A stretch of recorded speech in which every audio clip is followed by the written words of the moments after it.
Well, we'll crack on. Good that you've come back refreshed. Can you just give us an update of the squad just going into the first game of the season, Graham? Have you got any fresh fitness concerns?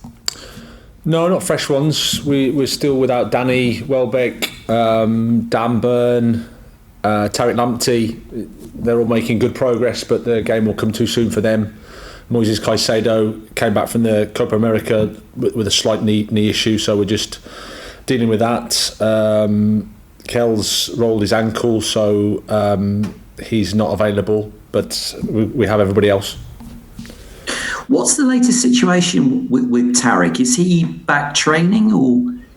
He's joins the group intermittently, still doing his rehab, but joining the group. Had a bit of a slow few weeks, but has made good progress recently. So he's joining a few sessions with the players. We're hoping to step that up over the next days, weeks, and yeah, with a bit of luck, maybe after the international break, we might see a bit more of Tariq. Well, that's good news. In terms of a finishing position in the coming season, Graham, this is your 5th consecutive season in the top flight as a club. How would you measure progress? What target and what position are you looking at? Well, you want to improve, which I think is what you indicated. That's certainly the aim for every team, I think, in the Premier League. At the same time, we're one of a number of teams that would look at it and say we need to fight to stay in the Premier League. We need to make sure we retain our status as the first thing you look at, and then you see how competitive the league is. That's a huge challenge. As you said, 5 years in the Premier League is something for us to be pleased about. We want to carry on improving. Last year we had a finish in the 16th position, developed our team, developed the individuals, managed to make a big sale. So lots of positives, but clearly we still want to improve. But as I said many a time, there's the Premier League. There's a lot of teams there that are fighting to make sure they're staying in it next year. But would you be expecting perhaps to push on from 16th, given the experience now that you've got the Premier League? I don't know whether I'd use the word expecting. I'd say we'll be trying and we're hoping to, but I don't think it's a case of expecting. I don't think it's as simple as that. I think the league is that tough that you have to start again. You have to earn the right to get the points, and every match is so difficult, so competitive, so complicated that you want to improve and you want to try to improve and hope to improve, but I think expectation is a strong word. You mentioned that the club had made a big sale. You sold Ben White for £50 million, and you said it's important to spend the money wisely. What's the likelihood of some new faces coming into the club this window, Graham? Well, while the window's open, you never know. That's how football is. That's the beauty of the transfer window. There's lots of speculation, and you get linked with these players and that player and all the rest of it. That's part of the noise. But as I said, we have to spend it wisely, which is the right player, the right person. If that comes along, then of course it helps us to help the group. We've got that possibility, but if not, we have to keep improving the players that we have here. That's my job. Absolutely, but how important is it that you perhaps look to strengthen in the forward areas, perhaps just to perhaps get that shot conversion rate up a bit from last season? Well, I think not necessarily. It's necessarily about investing or buying somebody. Like I said before, I think if the right person is available and it helps the team and it makes us better, then of course we have to look at that. It isn't quite as simple as that. Finding those solutions within our structure with the money we have available, it's not so simple. So the main thing is we have to collectively keep improving. We have to keep maintaining our level, try to improve, get better, improve our attackers, improve our defenders, improve everybody. And at the same time, the club has always a responsibility to keep looking to see, okay, what's out there externally that can help the team. And that'll happen up until the last day of the window. What are the chances that Yves Bissouma will still be at Brighton come the end of the window, Graham? I've been speaking about Yves Bissouma for quite some time, and he's still here. So that's all I can say on it. I can't control the future. I don't know what's going to happen. Essentially, that's the beauty of life and football. Eves is with us. He's happy. He's smiling. He wants to play. He wants to keep improving his career. He's taken steps, and he's our player. And while he's here, we'll do our best to help him. And just finally from me, Graham, can you just outline the latest on the situation regarding Percy Tau? There's no situation really. He's training with us this morning. He's been with us. A bit of interest from overseas, but nothing to report. Do you expect him to be a Brighton player come the end of the window? Again, expectation. I'm not sure. I can't control that. We'll see. But he'll be involved in the squad on Saturday if selected. Yeah, he's available. Yeah. Thanks, Graham. Thank you very much, and best of luck on Saturday. Thanks, Elliot. Thank you. Thanks, Elliot. Mark, if you want to go next.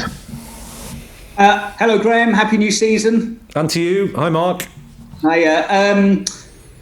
What would you say the targets are for Brighton this season, or is that a dangerous word to use? Because you're getting towards that sort of status of an established Premier League club now, rather than a newly promoted side.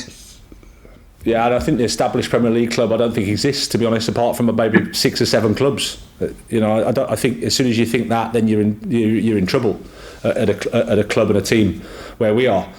We're always trying to improve. It's as simple as that. That's what you have to do. You're trying to improve.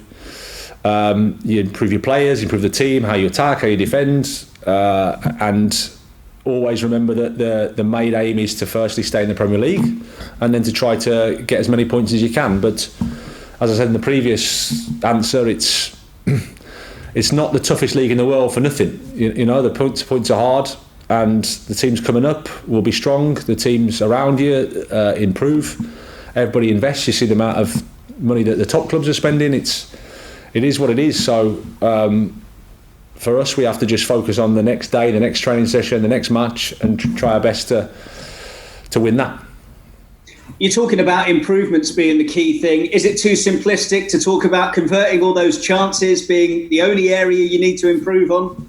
Yeah, I think it is. I think it's a strap line that is easy to say, but from our perspective, we know we have to improve in all the areas, and we're up for that challenge. That's where we're at. We're 2 years into this journey together at Brighton Hove Albion. We want to try and keep going, keep improving, rather than focus on one area. Try to improve everything. The players have come back from pre-season in a really good attitude, a really good mentality. So we're excited for the start of the season. And when you look at Burnley, you mentioned that there's not that many teams that are truly established Premier League sides, but they seem to have got that solidity. Do you look at them as an example of where you'd like to be in terms of creating that foundation in the top division? But I think if you speak to Sean, he will say the same thing. Every year you start off and you're fighting to stay in the Premier League, and that's why they're still there. They have that mentality. They have, of course, they'll have seasons where they'll do better than others, and that's football. That's what it is. But they're a really good example, I think, of they've got a stability, they've got an understanding, they've got really, really good players that I think are underrated. Sean has done a fantastic job. They're really, really efficient in terms of what they do and how they play. I think, as I've said before, I think they get the respect that they deserve, and it's from our perspective, we've got huge admiration for what they do, how they do it, the job they've done. Resources aren't big, but they've got stability, they've got continuity, they've got know-how, they've got togetherness, they've got things that are really, really important as well. So it's going to be a tough game. Yeah, you mentioned that perhaps they don't get the sort of credit or respect they deserve, because they're more than just an efficient side, aren't they, in terms of when you're having to tackle them? No, absolutely. They've if you look at go through their team, goalkeeper, two centre backs are so underrated, I think, in terms of how they defend the box, how much they affect the strength of their side. The two fullbacks, whichever two they pick, are Premier League footballers that know the game. Cork, Westwood in midfield, really underrated, really good players. Any 2 from 4 strikers, can cause you damage in the Premier League. They probably haven't got the X factor, that bit of magic that the top teams have. But as an attacking force with McNeil, Brownhill, whoever they want to play on the sides. Football sometimes focuses on individuals, but as a collective they're really, really strong and they know what they're doing. There's a benefit of stability, there's a benefit of being together a long time, they know each other's game. Like I said, Sean, fantastic job, great manager, great managing people, organising his team. So we know we're in for a tough game. And just finally on Sean, considering how established he's become, as a fellow English manager, is he somebody that you can sort of draw from? He's not like in the Sir Alex category, but we know that he would ring sort of newish managers and talk to them. Is he now, because he's been around for so long in the Premier League, someone that you can talk to and glean stuff from? Well, I think you absolutely can. I've only had brief chats with Sean, and I like his company. You've got to respect what he's done. To be at that level for as long as he has, to compete in the Premier League as long as he has, it's a fantastic career, and I'm sure it doesn't need me to speak for himself, but for him. But he's had different experiences, ups and downs, but I think it looks like he remains fairly calm, fairly consistent, understands his strengths, understands what he's trying to do at Burnley, and that's football management, and he does it really, really well. Good luck on Saturday, Graham. Thank you. Thanks, Mark. We'll go to Johnny next, but if we could also take hands for any questions for Friday's newspapers. Graham, last season you had what on paper was a very tough start to the season. How important is it that you make a good start and come out the traps really well this season? Well, on paper, everything seems a little bit more different, Johnny. I would say I think every game in the Premier League is really, really difficult. And we've got a massive challenge against Burnley away, crowd back. I think there'll be a hostile, lively atmosphere. They'll be on the front foot and making it difficult for us. So we're expecting a difficult game. But I think every team would say the same. It's of course beneficial to get off to a good start. Everyone's going to say the same. Sean will say the same. 3 points opening day would be wonderful. We had that in the first year, so we'll try our best. We know the opposition will be doing the same, and that's what we'll be fighting for. Yeah, 3 out of the 4 against them, the last 4 have been draws. Always quite tight affairs between you two. Yeah, exactly. Yeah, I think last year we got away with a draw there. It was 1-1, but they should have won the game.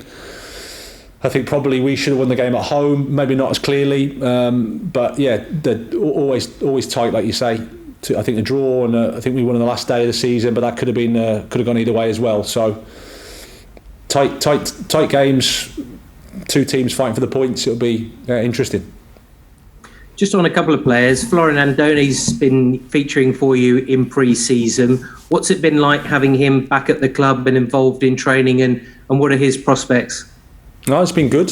Nice for him to be healthy. The main thing for him and for us, for everybody, because he's had a long time out. He's battled back from a serious knee injury. So we've had to be careful with him, build him up in a good way. I think he's got time on the pitch, which has been important for him. He's taking steps. It's at the stage now. It's difficult. We've got to try and think about how we get more minutes for him, more game time, because it's a big ask to go from what he's been having to go through in terms of his rehab to then getting minutes in the Premier League. But he's available. He's training. He's in a good place. So I'm pleased for him just for that he's back healthy. And just finally, what about Taylor Richards? What does he bring, and why have you included him? I mean, what's it been like, and what difference does he bring to the squad? Well, I think he's had a year away with Doncaster. Darren Moore did a fantastic job with him. He had a great experience there. Has developed and grown up as a person, taken steps off the pitch, taken steps on the pitch, and he's come back in pre-season really, really well. He's impressed. He brings something different. He can make things happen on his own. He's got high quality action, so we're excited by him in terms of how he's developing. He's still got more to do, of course, a lot to do, but young player that's got it's the start of his journey with us, I think. Good luck Saturday. See you then. Thank you.